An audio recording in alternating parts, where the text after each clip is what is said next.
फायदा ये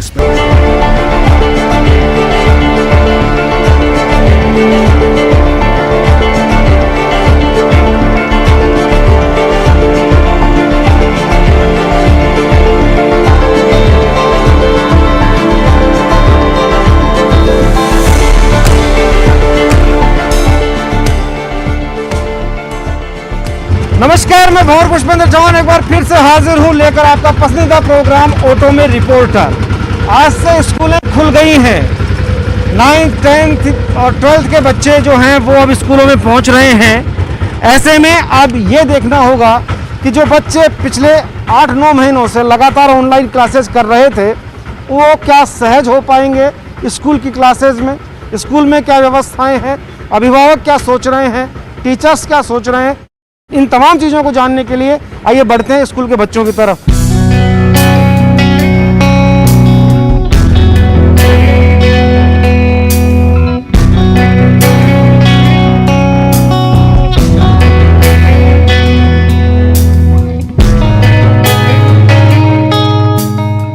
देखिए, यहाँ पर कुछ स्कूल के बच्चे हैं जिनसे हम बातचीत कर सकते हैं। बहुत दिनों बाद ये स्कूल पहुँचे हैं, इनसे बात करते हैं। क्या नाम है आपका? तनु कंवर। तनु, बहुत दिनों बाद स्कूल आए हो, कैसा लग रहा है? बहुत अच्छा लग रहा है क्योंकि 10 महीने बाद स्कूल खुली है और फ्रेंड से भी मिले हैं, इतने दिनों बाद में टीचर से मिले तो बहुत अच्छा लग रहा है। कोरोना का डर नहीं है? नहीं, अभी इतना नहीं है क्योंकि स्कूल के अंदर बहुत डिस्टेंस वगैरह मेंटेन करके सब कुछ अच्छे से चल रहा है तो इतना वो नहीं हो रहा। नहीं, और आप भी सावधानी बरत रहे हैं? हाँ। है? चलिए इनसे पूछते हैं। क्या नाम है आपका? साक्षी तंवर। साक्षी, एक चीज़ बताओ, 8-9 महीने कैसे गुजरे घर पे? घर पे गुजरे तो थोड़े हार्डली, क्योंकि ना तो हम बाहर जा सकते थे, ओनली बस घर में पैक हो गए थे। बट पढ़ाई का भी प्रेशर था क्योंकि अभी मेरी बोर्ड क्लास है 12th क्लास, तो उसका भी टेंशन था कि कैसे होगा मैनेज। बट स्कूल में अब मेंटेन है तो इतना डर नहीं है कोरोना की। अब मैनेज कर पाएंगे जब आप स्कूल आ गए हैं? हाँ, पूरी कोशिश रहेगी कि मैनेज हो जाए मेरी पढ़ाई। पहला दिन कैसा रहा? अभी अच्छा रहा, सब टीचर्स सही से पढ़ा रहे हैं, सब बता रहे हैं कि ज़्यादा बातचीत पास में आके नहीं करें, खुद की वाटर बॉटल सब कुछ एकदम सेपरेटली सब लेके आए हैं, इसलिए सही है। अच्छा, एक चीज़ बताइए, बहुत दिनों से आप ऑनलाइन पढ़ते रहे घर पे, अब अचानक से क्लास में आए हो तो सहज महसूस कर रहे हैं उसमें? हाँ, सहज तो नहीं बोल सकते बट हाँ मतलब सही अच्छा लग रहा है क्योंकि ऑनलाइन में अगर हमें पढ़ाई कर रहे हैं बट बीच में अगर नेटवर्क चला गया देन वो बात नहीं रहती। बट ऑफलाइन अपन सामने फेस टू फेस कोई भी क्वेश्चन आराम से पूछ सकते हैं। ऑनलाइन में कभी कभी बीच में दिक्कत आती है। जी बिल्कुल, अब दिक्कतें खत्म हुई हैं और एक अच्छी खबर है, चेहरे अच्छे मुस्कुरा रहे हैं बच्चों के। और देखिए यहाँ पर ये कुछ स्टूडेंट, इनसे बात कर लेते हैं। क्या नाम है आपका? विवेक। विवेक, एक चीज़ बताइए, इन 8-9 महीनों में घर पर ज़्यादा अच्छा लग रहा था, अब स्कूल में आए हो जब ज़्यादा अच्छा लगा है? स्कूल में आके अच्छा लग रहा है क्योंकि फिर पढ़ाई भी सामने अच्छी होती है और घर पे वैसे बोर हो गए थे बैठे बैठे। कौन सी क्लास में हो आप? 9th क्लास में हो। घर पर ऑनलाइन में और अब क्लास में क्या फ़र्क महसूस कर रहे हो? ऑनलाइन के अंदर अपन कुछ क्वेश्चन पूछ नहीं सकते, ऑनलाइन में ज़्यादा समझ में नहीं आता। ऑफलाइन के अंदर अपन टीचर से फेस टू फेस बात भी कर सकते हैं और टीचर अपन को अच्छे से समझा भी सकते हैं कुछ समझ में नहीं आए तो। अच्छा, पेरेंट्स खुश हैं आपके? हाँ। बहुत दिन से शैतानी चल रही होंगी घर में? नहीं चल रही थी। चलिए, ये बच्चे यहाँ पहुँच गए हैं और देखिए ये स्कूल में मैं आपको दिखा रहा हूँ, नो मास्क नो एंट्री, और हर क्लास का यहाँ पर बाकायदा नेम और उसका रूम नंबर और तमाम चीज़ें यहाँ पर लिखी हुई हैं। नो मास्क नो एंट्री का बोर्ड लगा हुआ है, ये आप देख सकते हैं। बच्चों को संदेश देने के लिए गेट पर ही लगा दिया गया है ताकि बच्चे सहज महसूस कर सकें और सुरक्षित भी महसूस कर सकें। यहाँ हम बातचीत कर सकते हैं। देखिए ये शायद टीचर इनको समझा रही हैं कि किस तरह से स्कूल में भी रहना है, कोरोना काल में किस तरह से पढ़ाई करनी है, क्योंकि आज से ही स्कूल खुले हैं, इसलिए एक डिसिप्लिन जो है वो रहना चाहिए और सुरक्षा के एहतियात जो प्रबंध हैं वो बरतने होंगे। यहाँ टीचर हैं, इनसे हम बात करते हैं। मैम, आपका क्या नाम है? खुशबू जी, एक चीज़ बताइए कि स्कूल में चूँकि टीचर्स तो फिर भी आ रहे थे जा रहे थे, लेकिन बच्चे आज पहली बार आए, बहुत दिनों बाद बच्चों से मिल रही हूँ, कैसा लग रहा है? सर बहुत अच्छा फील हो रहा है बिकॉज बहुत दिनों से बच्चों के साथ में कांटेक्ट ऑनलाइन हो रहा था। एक्चुअल में हम स्पीक कर रहे थे बट बच्चों की रिस्पॉन्सिंग हम वापस से मिल नहीं रहा था। तो आज हम बच्चों से जो पूछ रहे हैं उनको क्या समझ में आया था क्या नहीं समझ में आया था उसको देखते हुए लग रहा है कि हाँ काफ़ी बच्चों का लॉस भी हुआ है इस सेशंस में, बट कवर हो जाएगा। जितना कोर्स है 40% कोर्स जो है गवर्नमेंट ने कम कर दिया है, 60% कोर्स बचा है, तो 60% कोर्स में भी बच्चों ने कुछ जो लर्निंग पार्ट था वो कंप्लीट करके रखा है। अदर जो बचा है वो रिमेनिंग पार्ट जो है अब वो हमें इनको एक्सप्लेन करना है। तो हम एक तरीके से कह सकते हैं कि बच्चों का तो अभी एक तरीके से एंट्रेंस 8-9 महीने लंबा सफर होता है। लॉन्ग टाइम हो गया। तो 8-9 महीने में इनका बस इतना ही बेनिफिट हुआ है कि इनका जो नोट्स मेकिंग करने का काम था, जो रिटर्न वर्क था, वो अब इनको करना नहीं पड़ेगा। वो उनको ऑनलाइन अच्छे से सफिशिएंट होना। कुछ स्टूडेंट जो कैच कर लेते हैं तो कुछ नहीं, बाकी बच्चे मोस्टली हम देखते हैं कि क्लासेस में भी बच्चे बैठ के भी कैच नहीं कर पाते, तो वो इनका थोड़ा लॉस हुआ है, वो हमें इनको कवर कराना पड़ेगा। अच्छा, 8 महीने में आपने क्या खोया, क्या पाया? ऑनलाइन क्लासेस में थोड़ा कम समझ में आता था, ऑफलाइन में ज़्यादा आता।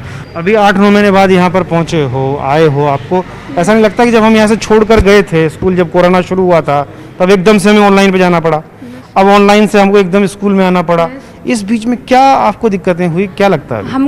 हम लोग यहाँ से स्कूल से जब ऑनलाइन मतलब कोरोना चालू हुआ था तो हम लोग गए थे, तो हमको लगा कि बहुत भयंकर बीमारी है, इसलिए हमारा मतलब वो लॉकडाउन भी लगा दिया गया है और बहुत सारी प्रॉब्लम्स भी आ सकती हैं। फिर हमारी ऑनलाइन क्लास चालू हो गई अप्रैल और मई में, फिर हम लोगों को थोड़ा थोड़ा समझ आने लगा, फिर हमें कुछ डाउट्स थे तो हम लोगों ने टीचरों से क्लियर किए। अब स्कूल में आए तो हमको बहुत ही अच्छा फील हुआ और हमें जो समझ नहीं आया वो हम डाउट क्लियर करेंगे टीचरों से। अच्छा लग रहा है स्कूल खुली है तो? हाँ सर, बहुत अच्छा लग रहा है, टीचरों से भी मिले हैं और है ना, ऑफलाइन से ऑनलाइन क्लासेस में तो अपन मतलब डाउट्स क्लियर नहीं हो सकते थे, अब डाउट्स क्लियर हो सकते हैं, आमने सामने भी बहुत मतलब फ़र्क पड़ता है ऑनलाइन और है ना रियल टीचर्स में। घर वाले भी खुश होंगे? बहुत खुश हैं इसको। चलिए, बच्चे घर पे जब रहते हैं थोड़ी शैतानियाँ हो ही जाती हैं। और यहाँ देखिए, ये और भी टीचर यहाँ पर हैं, इनसे हम बातचीत कर सकते हैं। क्या नाम है मैम आपका? Rajwinder Kaur, I am the principal of the school. अच्छा, प्रिंसिपल साहिबा, जो बच्चे अभी यहाँ पहुँचे हैं, अचानक से 8-9 महीने का समय एक लंबा समय होता है, क्या लग रहा है, क्या खुशी बच्चों के चेहरे पर है, क्या शंकाएं बच्चों के चेहरे पर है? बोर्ड के बच्चे जो हैं वो ज़्यादा एक्साइटेड हैं, 10th एंड 12th के बच्चे, क्योंकि वो चाह रहे थे कि गवर्नमेंट जल्दी जल्दी ओपन करे स्कूल और हम लोग स्कूल्स में जाके टीचर्स के साथ में अपनी स्टडी कर सकें। तो अभी आज तो फर्स्ट डे है, तो भी हमारी काफ़ी अच्छी स्ट्रेंथ है और हमने डिस्टेंस भी मेंटेन किया हुआ है क्लासेस के अंदर बाकायदा अकॉर्डिंग टू गवर्नमेंट गाइडलाइंस, और हम चाह रहे हैं कि इसी तरह से अब जो है स्टडी हम करवा सकें। जी बिल्कुल, यहाँ पर देखिए ये सर भी मौजूद हैं, इनसे बात कर लेते हैं। सर, एक चीज़ जानना चाहेंगे, क्या एहतियातन प्रबंध स्कूल में रखे गए हैं, क्योंकि बड़ी महामारी का ये दौर रहा है, अब तो चलिए वैक्सीनेशन होने लगा है, लेकिन फिर भी अभी डर दूर नहीं हुआ है? हाँ, हमने जो गवर्नमेंट से निर्धारित जितने भी SOP है उसको पूरी तरह से फॉलो कर रहे हैं, जिसमें जो है बच्चों को मास्क और सोशल डिस्टेंसिंग, सैनिटाइजेशन, और जैसे क्लासरूम में बच्चों के बैठने की जगह है, सभी उनकी सीट्स हैं उन पे प्रॉपर जो सैनिटाइजेशन करवा रहे हैं, और जो भी मतलब गाइडलाइंस है उनको पूरा फॉलो कर रहे हैं। अच्छा, अभिभावकों को कितना सहयोग मिल रहा है, क्योंकि फीस को लेकर बड़ा विवाद मामला चल रहा था? नहीं, फीस का कोई विवाद नहीं था, लेकिन कुछ पेरेंट्स को डाउट्स थे जो धीरे धीरे हम लोग क्लियर कर रहे हैं, जैसे जो भी पूछ रहे हैं, बाकी ऐसा कुछ नहीं, पेरेंट्स हमें सहयोग कर रहे हैं। तो देखिए, ये एक अच्छी बात है, आज काफ़ी दिनों बाद बच्चे स्कूल पहुँचे हैं, बच्चों में उत्साह है, टीचर्स में उत्साह है, और ख़ास तौर पर जो कोरोना की गाइडलाइंस हैं उनको फॉलो किया गया है। कोशिश की गई है कि कहीं भी कोई सारे जितने भी एहतियात हैं वो सब बरते जाएं, कहीं कोई इस तरह की मिस्टेक ना हो जो बाद में आफत का रूप ले ले। ये हमने बच्चों और टीचर्स से बातचीत की। अब हम जानेंगे पेरेंट्स से कि पेरेंट्स क्या सोच रहे हैं, क्योंकि 8-9 महीने बच्चों ने पेरेंट्स के पास खूब उद्यम भी किया, पढ़ाई भी की, ऑनलाइन भी पढ़े और घर में रहे। क्योंकि दिन में बच्चा जब स्कूल चला जाता है तो घर में एक अलग माहौल होता है, जब बच्चे 8-9 महीने तक घर में रहे तो क्या माहौल था, अब अभिभावक क्या सोचते हैं, इन तमाम चीज़ों को जानने के लिए आइए चलते हैं लेकर हमारा कार्यक्रम ऑटो में रिपोर्टर।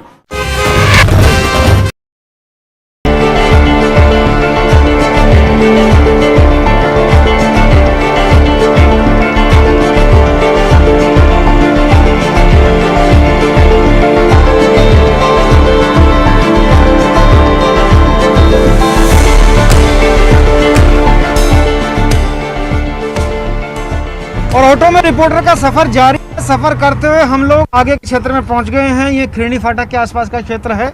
यहाँ हम कुछ लोगों से बातचीत करेंगे, जानेंगे कि आखिर वो लोग क्या सोचते हैं। जिस तरह से स्कूलें खुल गई हैं, बच्चे स्कूलों में पहुँचे हैं आज, अभिभावक क्या सोचते हैं, उनसे जुड़े लोग क्या सोचते हैं, ये जानने के लिए देखिए आगे बढ़ते हैं यहाँ पर और बातचीत करते हैं लोगों से, इनसे बात करते हैं। क्या लगता है, अभी जो स्कूलें खुली हैं आज से, बच्चे भी स्कूल पहुँचे हैं, काफ़ी दिनों बाद बच्चे स्कूल गए हैं, कैसा अभिभावक महसूस कर रहे हैं, सहज महसूस कर रहे हैं, असहज हैं?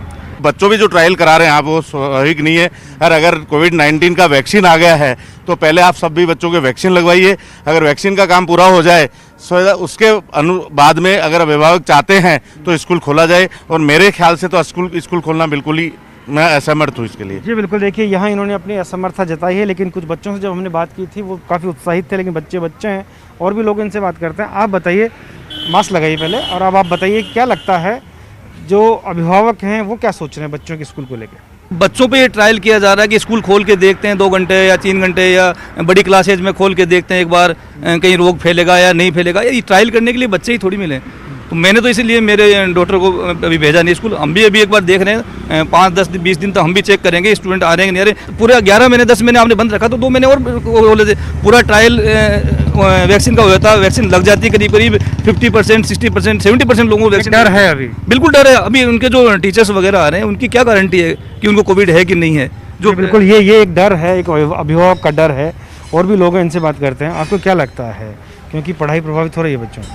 मुझे नहीं लगता कि अभी स्कूल खुले हैं और बच्चों को स्कूल जाना चाहिए, क्योंकि कोरोना का जो महामारी है वो अभी तक ख़त्म भी बिल्कुल नहीं हुई, और वैक्सीन अभी भारत के अंदर आई है और राजस्थान में भी अभी कई लोगों को नहीं लगी। जब तक अच्छी तरह नहीं लग जाती तब तक बच्चों को स्कूल नहीं जाना चाहिए। वो अपनी सेल्फ स्टडी घर पे करे तो ही अच्छा है, और सबको वैक्सीन लग जाए तभी स्कूल भेजे अभिभावक भी। मैं यही। चलिए, और अभिभावक हैं उनसे हम बातचीत करेंगे। देखिए यहाँ पर कुछ महिलाएँ हैं, इनसे हम बातचीत कर सकते हैं। आप बताइए क्या लगता है, अभिभावक खुश हैं इस फैसले से? जो मतलब उत्साहित तो है स्कूल जाने के लिए, लेकिन कहीं ना कहीं पेरेंट्स को अभी भी है डर है, उनके मन में शंका है कि नहीं अब इतना टाइम नहीं, तो अब तो ये सेशन पूरा होने में कुछ ही टाइम बचा है, तो क्यों ना ये सेशन अब न्यू स्टार्टिंग में ही बिगनिंग से ही खुले स्कूल्स तो सही रहेगा। 9 महीने का भी मसला रहेगा अभी, फीस का भी, क्योंकि स्कूल खुलेंगे तो फीस को लेके भी अभिभावक पे दबाव रहेगा, और फीस का इतना नहीं है जितना बच्चों की सेहत को लेके अभिभावक टेंशन में है। आपको क्या लगता है मैडम, आज बच्चे स्कूल पहुंचे हैं? देखिए, मुझे तो ये समझ में नहीं आ रहा कि जब इतनी ज़्यादा प्रॉब्लम है तो स्कूल खोलने की ज़रूरत आ क्या रही है। मुझे तो सीधा सीधा ये स्कूल मैनेजमेंट और गवर्नमेंट की प्लानिंग लग रही है। स्कूल मैनेजमेंट को राहत पहुंचाने के लिए ये किया जा रहा है। दूसरा, जब मार्च से ये कोरोना चल रहा है तो मार्च टू मार्च, अब तो एंडिंग ही हो गया सेशन का, तो मेरे हिसाब से तो ये 0 सेशन हो जाना चाहिए था अब तक तो। लेकिन चलिए, गवर्नमेंट ने नहीं किया, और ऑनलाइन क्लासेस जब चल ही रही हैं, ऑनलाइन क्लासेस के बच्चे भी हैबिचुअल हो गए, प्लस हम पेरेंट्स भी हैबिचुअल हो गए। दूसरा, जो उन्होंने कोरोना गाइडलाइंस बताई है कि बच्चों को ऐसे भेजें, ये साथ में लेके भेजें। मैं स्कूल मैनेजमेंट से पूछना चाहती हूँ कि बच्चों को तो उन्होंने बता दिया, लेकिन स्कूल के लिए क्या गाइडलाइंस है? तो ऐसे में तो हम रिस्क नहीं ले सकते। तो रिस्क नहीं ले सकते, अभिभावकों का कहना है। और अभिभावकों का डर जो है वो स्वाभाविक है, क्योंकि जिस तरह से परेशानियां हैं, कोरोना की परेशानियां हैं, बच्चे स्कूल पहुंच रहे हैं, स्कूल में जो स्टाफ है, टीचर हैं, 4th क्लास स्टाफ है, और भी तमाम जो स्टाफ है, वो क्या श्योरिटी रखेगा कि वो कोविड के टच में नहीं होगा। देखिए यहाँ एक और सज्जन है, इनसे बात कर सकते हैं। आपको क्या लगता है, ये जो कोविड का दौर है, बच्चे काफ़ी पजल रहे 8-9 महीने, अभी बच्चे स्कूल पहुँच रहे हैं, अच्छी बात है पढ़ाई भी शुरू हो, लेकिन थोड़ा ध्यान रखा जाए। क्या लगता है आपको? मेरा मानना यह है कि लगभग गवर्नमेंट को अभी कम से कम 15 से 20 फरवरी तक गवर्नमेंट को और इंतजार करना चाहिए था। तब तक हमारा जो फर्स्ट बैच का जो है ये कोरोना वैक्सीन टीकाकरण ये कंप्लीट हो जाएगा, पेरेंट्स का भी विश्वास बढ़ेगा, बच्चों का भी आत्मबल बढ़ेगा, और एक मौसम में सुधार आ जाएगा। तो ये सुझाव हैं अभिभावकों के, जो अभिभावक बता रहे हैं, और अभिभावकों के संगठन से जुड़े हुए भी कुछ लोग हैं जिनसे भी हम बातचीत करेंगे। लेकिन फिलहाल यहाँ कुछ लोग, इनसे बात करते हैं। क्या लगता है ये जो फैसला है, और जो बच्चे हैं, क्योंकि बच्चों में तो काफ़ी उत्साह देखा जा रहा है, स्कूल में गाइडलाइन का पालन भी किया जा रहा है, आपको क्या लगता है? क्योंकि देखिए इतने महीनों की पढ़ाई तो ख़राब हो ही चुकी है, अब बोर्ड की परीक्षा है, कंपटीशन में उसके मार्क्स जाते हैं, परसेंटेज जुड़ता है, तो ऐसे में बड़ी दिक्कतें होंगी। स्कूल के वो आपने एक लॉज दिया था उन्होंने कि अगर किसी बच्चे की बीमारी होगी तो उसका सारा खर्चा स्कूल व्यय करेगी या संस्था व्यय करेगी। उसके ऊपर स्कूल और ये कोचिंग संस्थान है, इसके ऊपर आंदोलन करने के लिए तैयारी कर रहे हैं। तो सर आप बताओ, हम किसके बिहाफ पे बच्चों को उनके भरोसे छोड़ें? जो खुद आंदोलन करने के लिए तैयार करें, वो ये कह रहे हैं बच्चा कहीं बाहर से कोरोना होके आ गया, फलाना होके आ गया, स्कूल ने ऐसी बातें करी। तो सर आप बताओ, किस बिहाफ पे हम बच्चों को उनके भरोसे छोड़ सकते हैं? ये संशय कैसे मिटे? सर संशय तो ऐसे है कि क्या गारंटी लेते हैं स्कूल वाले कि अगर बच्चा कोई कोरोना पॉजिटिव कोई गलती से आ गया और सभी बच्चे संक्रमित हो गए तो इसकी जिम्मेवारी कौन लेगा? इसकी जिम्मेवारी तय करनी चाहिए सरकार को। अभी वैक्सीन को आए हुए मात्र 1 या 2 दिन हुए हैं, वैक्सीन के पूरे टीके नहीं लगे हैं, तो इतनी क्या जल्दबाजी है सरकार को कि भाई आप हैंड टू हैंड आप अभी कर रहे हो? अगर व्यापारियों की बात करें, अगर परिवार पेरेंट्स की बात करें, तो पेरेंट्स के तो व्यापार धंधे तो पूरे चौपट हो गए, उनके पास में पैसा नहीं है। तो कहीं ना कहीं मुझे ऐसा लगता है कि ये फीस वसूलने की तैयारी है सरकार के। अगर कोई मान लो पार्षदों के चुनाव हो और कोई निगम के चुनाव हो, उसमें कोई गाइडलाइन फॉलो नहीं की जाती है, लेकिन अभिभावक चारों तरफ से मरे तो अभिभावक मरे। कोरोना गाइडलाइन के तहत हम जब बच्चों को, अपने परिवार को हम ध्यान रख रहे हैं, जब हमने लॉकडाउन के अंदर ऑनलाइन पढ़ाई कराई है बच्चों को, तो ऐसी क्या जल्दबाजी है? चलिए, ये अभिभावकों का कहना है, अलग अलग बातें अभिभावकों ने कही, कुछ लोग सुझाव देते नजर आए। कुछ ने कहा कि स्कूलों का ये जो फैसला हुआ है वो गलत है, कुछ कह रहे हैं कि ठीक है पढ़ाई चलनी चाहिए लेकिन गाइडलाइन का पालन होना चाहिए, उन तमाम चीज़ों का ध्यान रखना चाहिए, जिम्मेदारी तय करनी चाहिए, और भी तमाम तरह के सुझाव पेरेंट्स ने दिए हैं। और इन सुझावों से लगता है कि इस फैसले को थोड़ा इंतज़ार करना चाहिए था, ये ऐसा अभिभावकों का कहना है। हालांकि कुछ जगह बातें सकारात्मक हो रही हैं, कुछ जगह नकारात्मक भी हो रही हैं, लेकिन आगे और जयपुर के किसी गली मुहल्ली चौराहे पर हम चलते हैं और जानने की कोशिश करते हैं कि वहाँ लोग क्या सोचते हैं, उससे जुड़े हुए कुछ संगठन क्या सोचते हैं और क्या है उनकी राय। तो आइए चलते हैं।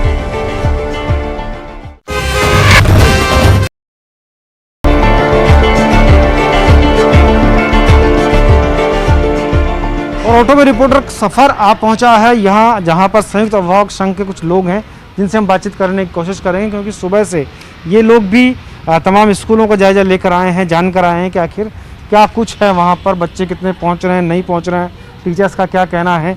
और इस संगठन के अध्यक्ष हमारे साथ हैं। क्या शुभ नाम साहब आपका? अरविंद अग्रवाल, संयुक्त अभिभावक संघ। अच्छा अग्रवाल साहब, एक चीज़ बताइए, बच्चों की स्कूलें शुरू हो गई हैं, कोविड की ये जो महामारी है उसके दौर में तकरीबन 8-9 महीने हो गए हैं, काफ़ी असहज थे बच्चे भी, अभिभावक भी, अभी क्या है? इन बातों के ऊपर विश्वास नहीं कर सकते कि वहाँ पे स्कूलों में बच्चे पालना करेंगे। कहीं ना कहीं जिम्मेदारी अभिभावकों की भी है। अभिभावक जब तक आश्वस्त नहीं होगा, तो क्योंकि उनकी तरफ से कानूनी रूप से और नैतिक रूप से अभिभावकों की जिम्मेदारी है बच्चों के व्यवहार को लेके भी, तो जब तक वो स्कूल प्रशासन की तरफ से, सरकारी प्रशासन की तरफ से जब तक आश्वस्त नहीं होगा, तो वो अपने बच्चों को स्कूल नहीं भेजेगा। संयुक्त अभिभावक संघ ने आज क्या देखने को मिला? और जो हमारे साथ हमारे पदाधिकारी थे जिनके बच्चे वहाँ पढ़ रहे थे, उन्होंने कुछ सही चीज़ें भी देखी और कुछ चीज़ें जो अनुपालना नहीं हो रही थी वहाँ पे उनको बताया भी, उन्होंने तुरंत उसको सही कराया भी। और दूसरे स्कूल के अंदर जब मैं गया, प्रिंसिपल से मेरी बात हुई, तो वहाँ पे उन्होंने सारी चीज़ों का हमें जायज़ा बताया भी, लेकिन हमें जायज़ा दिलाने के अंदर वहाँ पे ले जाने में असमर्थता बताई, क्योंकि उनके स्कूल के अंदर कुछ और ज़रूरी काम चल रहे थे। उन्होंने बात कैसा रहा आज का दिन? आज का दिन वैसे तो हमें 50% तो सही लगा। कुछ चीज़ें जो पालना नहीं कर रहे हैं तो हमने उनको बताया है, तो वो कह रहे हैं हम आगे से ध्यान रखेंगे। चलिए, आगे से ध्यान रखा जाएगा। और भी साथी हैं, इनसे बात करते हैं। इस संगठन से भी आप जुड़े हैं, अभिभावक संघ से। क्या लगता है, बच्चों को इतने दिन बाद स्कूल से जाना और अभी तक महामारी का बना रहना थोड़ा सा गड़बड़ है? सर गड़बड़ तो है ही, क्योंकि अभी तक तो पूरी तरह से अभिभावक भी संतुष्ट नहीं है, सरकार को भी पूरी संतुष्टि प्राप्त नहीं है। आज हम लोग स्कूलों के अंदर गए, देखने के प्रयास कर रहे थे कि भाई अभिभावकों को संतुष्ट कर सके। एक कम्युनिकेशन जो पिछले 10 महीने में जो कम्युनिकेशन का गैप है अभिभावकों के और स्कूल संचालकों के बीच में आया, उस गैप को ख़त्म कर सके। तो इस वजह से हम लोगों ने एक कार्यक्रम संचालित किया था कि हम स्कूलों का निरीक्षण करेंगे। उस निरीक्षण के तहत हम लोग आज 3-4 स्कूलों में गए, लेकिन वहाँ जाने के बाद हम लोगों को एहसास हुआ कि हम लोग तो इस देश में एक नागरिक ही नहीं है। इस तरीके का व्यवहार अगर स्कूलों द्वारा रहा तो हम कैसे अभिभावकों को संतुष्ट कर पाएंगे। क्या नाम है आपका? अमृता सक्सेना। अमृता जी, क्या लग रहा है, कितने संतुष्ट हैं आप आज के माहौल से? मैं कहूँगी पूरी तरह से संतुष्ट नहीं हूँ मैं, क्योंकि जैसा आज स्कूलों में व्यवहार हुआ है कि हम लोगों को अंदर नहीं जाने दिया, क्योंकि हमारे साथ उस स्कूल के पेरेंट्स भी थे, उन तक को अंदर नहीं जाने दिया कि ये कह के कि नहीं आप सिर्फ देखने के लिए आए हैं। एक चीज़ बताइए, जब बच्चा हमारा स्कूल में जिस स्कूल में, क्या हम उस स्कूल की इंक्वायरी नहीं करेंगे? क्या ये देखेंगे नहीं कि हमारा बच्चा अंदर जाता है तो उसके लिए सारी सुविधाएँ हैं, व्यवस्था है कोरोना से लड़ने के लिए या नहीं है? तो जब वो चीज़ नहीं है तो उस हिसाब से मैं पूरी तरह से संतुष्ट हम लोग नहीं है। फिर भी यह है कि आज बातचीत करी है, उन लोगों ने बोला है कि हम करेंगे, अब देखते हैं क्या करते हैं। पूरी तरह से आपको क्या लगता है? नमस्कार सर, मेरा नाम राजेंद्र है। एक्चुअली कहीं ना कहीं ये थोड़ी सी जल्दबाजी है प्रशासन की तरफ से स्कूल खोलने को लेकर के। आज हम लोग जहाँ जहाँ गए, जिस जगह गए, जो SOP थी प्रशासन की, उसकी पूरी तरीके से तो पालना इतनी जल्दी होना पॉसिबल भी नहीं है। ठीक है, कहीं सुधार की आवश्यकता थी, कहीं कुछ अच्छी चीज़ें भी थी और कहीं कोई ना कोई सुधार की आवश्यकता थी। तो मुझे लगता है थोड़ा सा इस चीज़ को लेकर प्रशासन को भी कहीं ना कहीं थोड़ा विजिलेंस रखना चाहिए, वॉच रखना चाहिए, ताकि इसमें सुधार हो सके। और वैक्सीन अभी आई है जिसका अभी ट्रायल बेसिस पर है, तो कहीं ना कहीं हम लोग अपने बच्चों को भेजना भी उचित नहीं समझते। चलिए, ये बात निकल कर सामने आ रही है। हमने तमाम लोगों से बातचीत की है, हमने स्कूल के बच्चों से बातचीत की, हमने टीचर से बातचीत की, हमने अभिभावक संघ से भी बातचीत की। हर बात का लबो-लबाब यही है कि थोड़ी सी जल्दबाजी हो गई है। हालांकि कुछ बातों से जो अभिभावक हैं वो संतुष्ट भी हैं, कुछ बातें ऐसी हैं जिनसे अभिभावक संतुष्ट नहीं हैं। उन्हें परेशानी है कि उनका बच्चा स्कूल में जाएगा, उसके साथ कोई दिक्कत ना हो जाए, जिम्मेदारी कौन लेगा, क्या कोरोना गाइडलाइन की पालन स्कूल कर रही हैं, नहीं कर रही हैं। इन तमाम चीज़ों के बीच अभी भी एक छोटा सा संशय है जिसका ख़त्म होना बहुत ज़रूरी है, क्योंकि ये विषय हमारे कर्णधारों से, हमारे बच्चों से जुड़ा हुआ है। ऐसे में उम्मीद करेंगे कि जो हमारा कार्यक्रम देख रहे हैं, चाहे वो अभिभावक हों, चाहे वो बच्चे हों, चाहे स्कूल टीचर हों, चाहे फिर जिम्मेदार विभाग के अधिकारी हों, या फिर सरकार से जुड़े हुए, मंत्रालय से जुड़े लोग हों, थोड़ा बहुत ये सामंजस्य सकारात्मक जाए, लोगों से बातचीत हो, माता पिता की भी बात को पालना की जाए और बच्चों की सुरक्षा के तमाम एहतियात प्रबंध हों, तब जाकर स्कूल खोलना थोड़ा उचित होगा। फिलहाल ऑटो में रिपोर्टर को देते हैं यहाँ विराम। अगले किसी पड़ाव पर, अगले किसी मोड़ पर फिर होगी मुलाकात किसी नए मुद्दे के साथ। तब तक के लिए मुझे और मेरे कैमरामैन साथी भवानी सिंह को दीजिए इजाज़त।